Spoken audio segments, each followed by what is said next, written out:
Hi folks, this is Jake. Hope you're okay today. We've looked today a lot about evolution. I was just using notes because when I was looking at Noah's flood, I did quite a bit of reading about evolution, so I'm just using a lot of the notes that I had. And I just want to round my thoughts off on evolution with just getting to some nitty-gritty concerning the actual facts for evolution. We've looked at some of the philosophical issues of evolution. But you might say, well, Jay, what about the sort of nitty-gritty, detailed scientific information about evolution? Well, there's a really good book by, I think it's Jonathan Wells, called Icons of Evolution. I listened to a lecture on the book. I've not actually read the book, but I would recommend you having to read it. I'm going to get the book myself and read it. But in the book, there's a list of 10 icons that evolutionists have used to promote their beliefs in evolution. One of the icons is the picture of the lineage of coming from man, from ape growing up to man. This was a drawing that someone did prior to having the facts. So they made a drawing of us coming from apes up to man, and they had no facts to back it up. And now that drawing is continued to be used. So, in other words, invent a scenario, invent something with a picture, and they didn't have the facts to back it up at the time.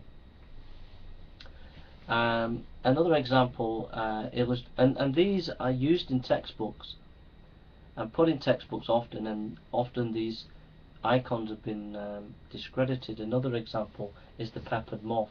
Evolutionists a number of years ago used to use the peppered moth as a major way of influencing, of saying that evolution is true, and they take pictures of peppered moths near industrial estates and show how they went from white to black because there was soot in the air, and then they would say, well, you know, evolution happens, look at the moths, they've changed colour.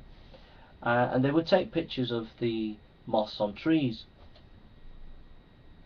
And it turns out that the whole thing was discredited because the moths were put on trees and they were taken photographs of. The moths did not normally land on trees. But if you look at the textbooks in the 1960s, 70s and 80s, you'll see the peppered moth, and even now it's still used as an example, and yet it's been discredited. And this can go, you can go on and on and on with this discredited list, but they're icons because these pictures were used to promote evolution. But really what they're doing is promoting a particular modern secular society's view of itself, and wanting to keep Christianity out of the picture.